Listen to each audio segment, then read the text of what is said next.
When I went into early labor and urgently needed to get to the hospital, my cruel mother-in-law refused to help. As I reached for my phone to call an ambulance, she snatched it from my hands and slapped me hard across the face. Then, without mercy, she pushed me out of the house. I fell to the ground, trembling in pain, and blacked out. But when I woke up moments later, what I saw left me completely shocked. Hello, my name is Amelia Thompson, and I am 32 years old. I work as a creative designer for a local publishing company, though right now I'm on maternity leave. My husband, Michael, and I live in a cozy house in the suburbs of New Haven. This home, filled with wedding photos, baby items, and pastel-colored walls, should have been my sanctuary. But instead, it often feels like a battleground. Michael's mother, Brenda, and his sister, Vanessa, live next door, and their presence has been a constant weight on my shoulders since the day I married into the family. They've never liked me, and they never tried to hide it. To them, I was just a designer, not a prestigious doctor or a lawyer like they had hoped for Michael's wife. Brenda would remind me of my shortcomings every chance she got, and Vanessa treated me like I was the reason her brother no longer prioritized her needs. The tension between us wasn't just occasional, it was unrelenting. Even the smallest things could trigger a harsh remark from Brenda. If I decorated the house a certain way, she would call it cheap taste. If I wore casual clothes instead of formal dresses, she would mock me for not representing the family properly. Vanessa, on the other hand, thrived on making me feel isolated. Every holiday dinner or family gathering became a stage for her snide comments and passive-aggressive digs. Now, with Michael leaving on a business trip 2 weeks before my due date, my anxiety was worse than ever.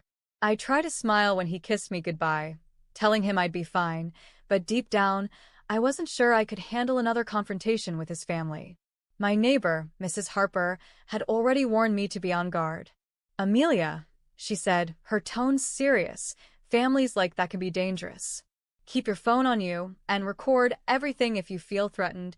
I had laughed it off back then, trying to convince myself that Brenda and Vanessa wouldn't cross certain boundaries. But tonight, those words echoed in my mind like a haunting prophecy. The evening passed slowly, and I did my best to stay busy, organizing the nursery and folding tiny baby clothes. I couldn't help but picture Michael holding our baby for the first time. The thought made me smile, but it was short-lived. The emptiness of the house, and the knowledge that I was alone settled in my chest like a heavy weight. I was about to go to bed when I felt the first twinge of pain. It wasn't just a mild cramp. It felt sharper, deeper, as if my body was warning me that something was wrong. At first, I thought it was just another false alarm. I had experienced Braxton Hicks contractions before. But when I stood up, a sharp pain hit me again, and I felt something warm trickle down my leg. I froze, heart pounding, and looked down to see blood staining my nightgown. "No," I whispered, panic setting in. "It's too soon." I took a deep breath, trying to think clearly. My years of experience in design didn't prepare me for medical emergencies, but I knew enough to understand this wasn't normal. I grabbed my phone and tried calling Michael, but it went straight to voicemail. Desperation tightened its grip on me. I dialed an ambulance, but the line was busy, probably due to the weather affecting emergency services tonight. My mind raced. I couldn't just stand there, bleeding and waiting for someone to answer the phone. I needed help. Brenda and Vanessa were my last option. My legs trembled as I made my way to their door, holding my stomach with one hand and the phone in the other. The short distance felt like miles. I was drenched in sweat by the time I reached their porch. I rang the doorbell and pounded on the door, tears streaming down my face. "Brenda! Vanessa! Please, I need help." The porch light flicked on, and I heard footsteps approaching. The door swung open, revealing Brenda in a silk nightgown. Vanessa stood behind her, holding her phone like she was ready to record me for some twisted entertainment. Brenda's eyes scanned me, and instead of concern, I saw irritation. "What on earth is this nonsense, Amelia?" she said, folding her arms. "Why are you banging on my door at this hour?" "I'm bleeding," I gasped, leaning against the doorframe for support. "I need to go to the hospital. Please call an ambulance." Brenda scoffed, her eyes cold and dismissive. You're overreacting. Aren't you supposed to know your own condition? You're the one carrying the baby. Vanessa smirked and lifted her phone, pointing it at me as if I were some pathetic spectacle for her social media. Look at you, Amelia.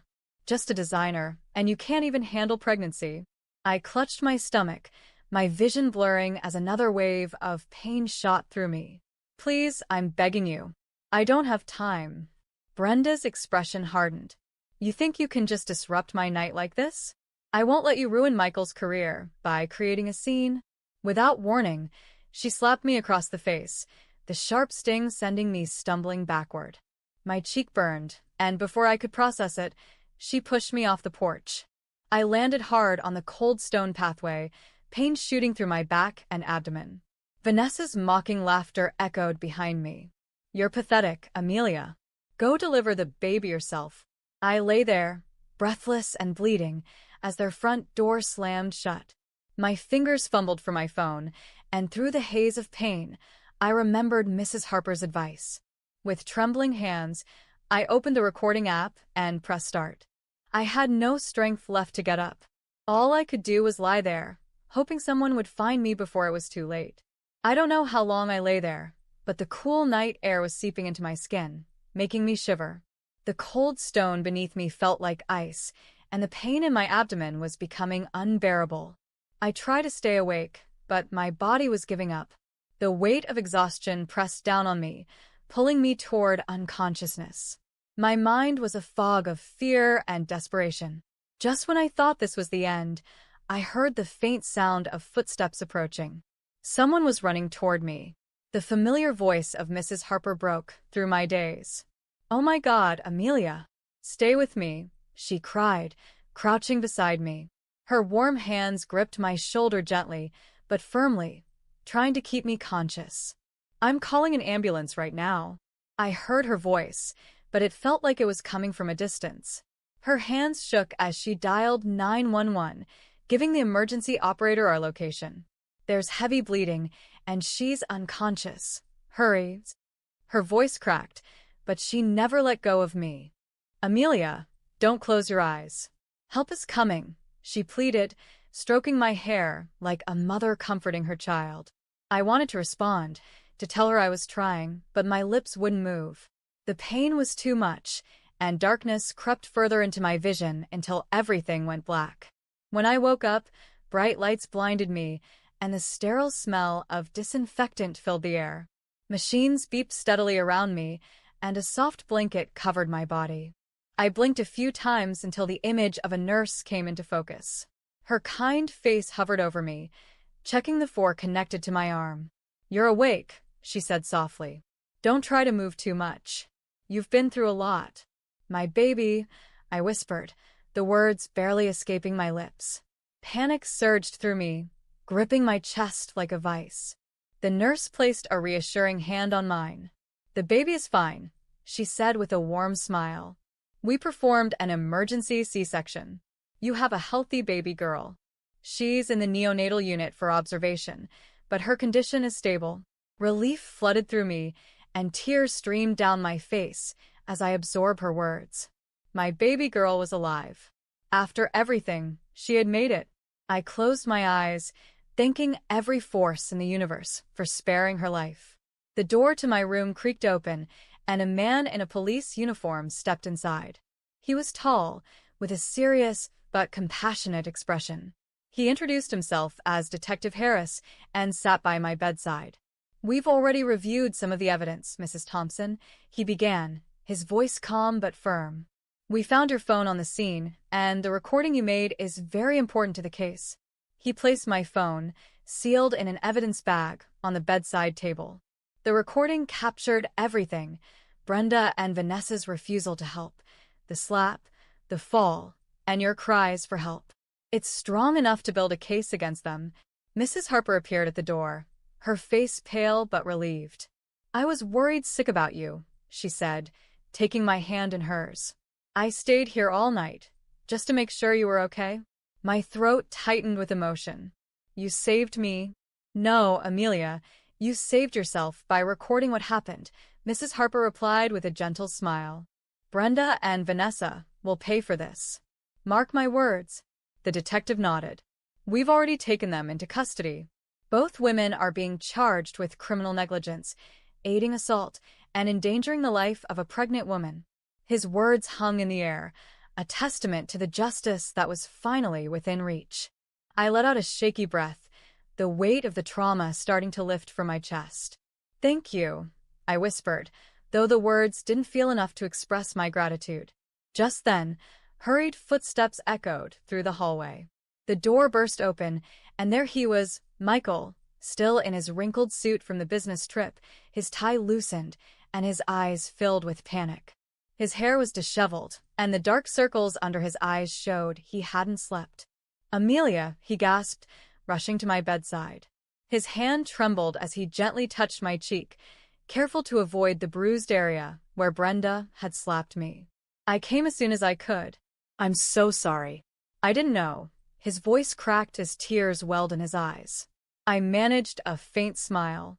We're okay. The baby's okay. Michael leaned in, resting his forehead against mine.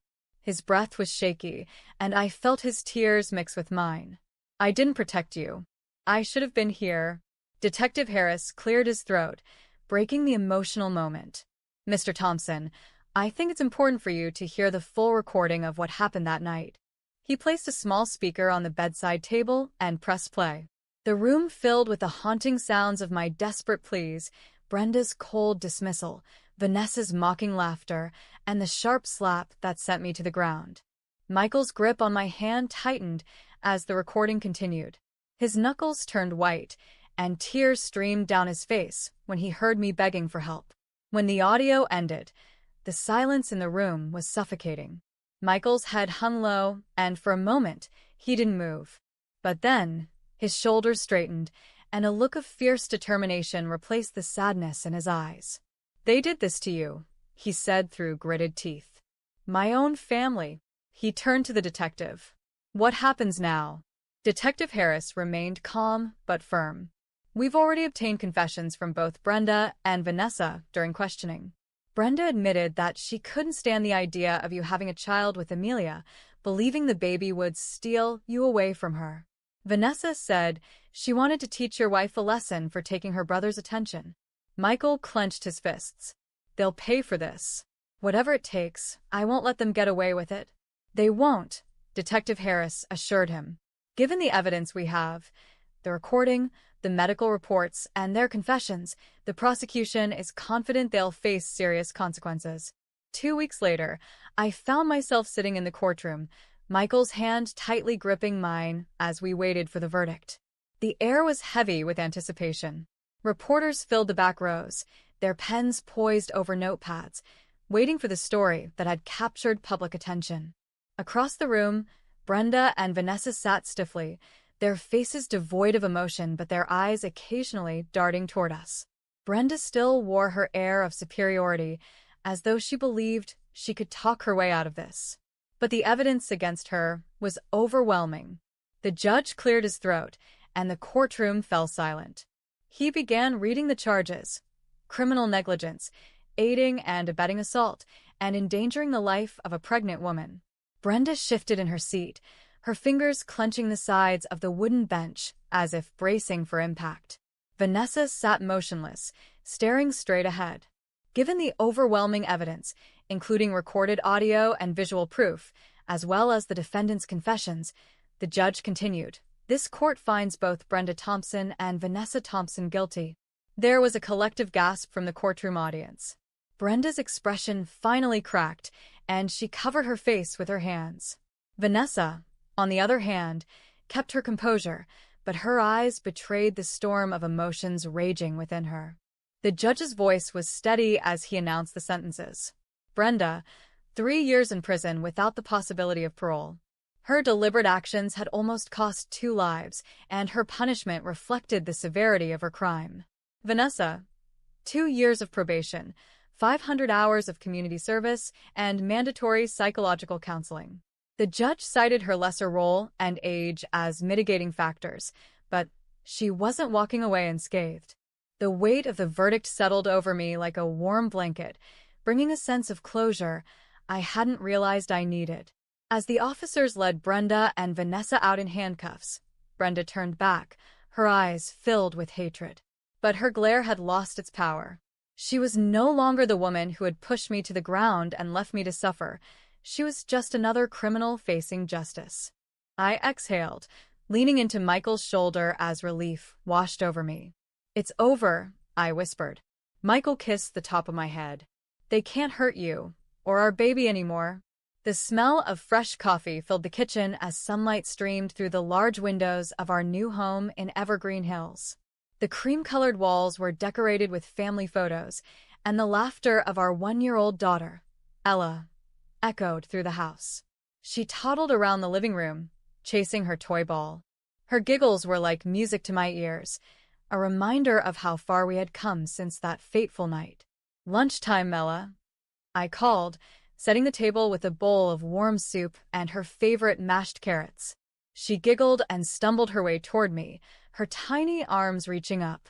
I scooped her into my arms and kissed her forehead, marveling at how strong and healthy she had become. Michael arrived home earlier than usual, his face lighting up when he saw us. "I'm home," he called, dropping his briefcase near the door and hurrying over to kiss both me and Ella. "How was work?" I asked, smiling. "Busy, but I couldn't wait to get back to you two." His job transfer to a local tech company had been the best decision we ever made. He now had a better work-life balance, and we were far away from the toxic environment of the past. "Oh, we got an email from Mrs. Harper," I said, holding up my phone. "She says she's proud of us and hopes our new life continues to shine brighter." Michael's eyes softened. "We owe her a lot. Without her help that night, things could have been much worse." I nodded, thinking about the strength it had taken to survive that night and the kindness of the woman who had saved me. "But we made it through," I said softly. We sat on the porch that evening, watching Ella play in the garden as the sun set over the hills. The scent of blooming flowers filled the air, and for the first time in a long time, I felt truly at peace.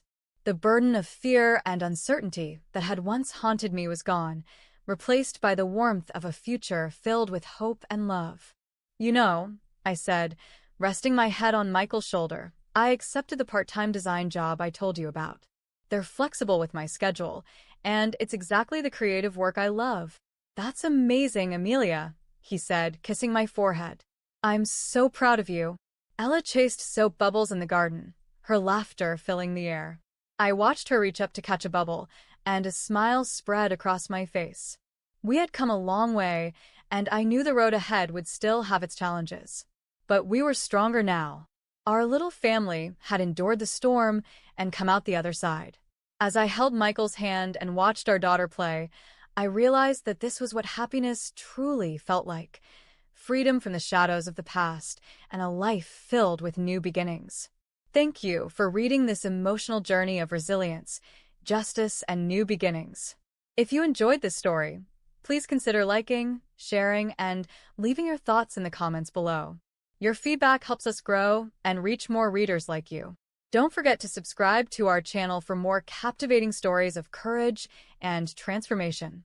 Hit the notification bell so you never miss an update. Your support means the world to us.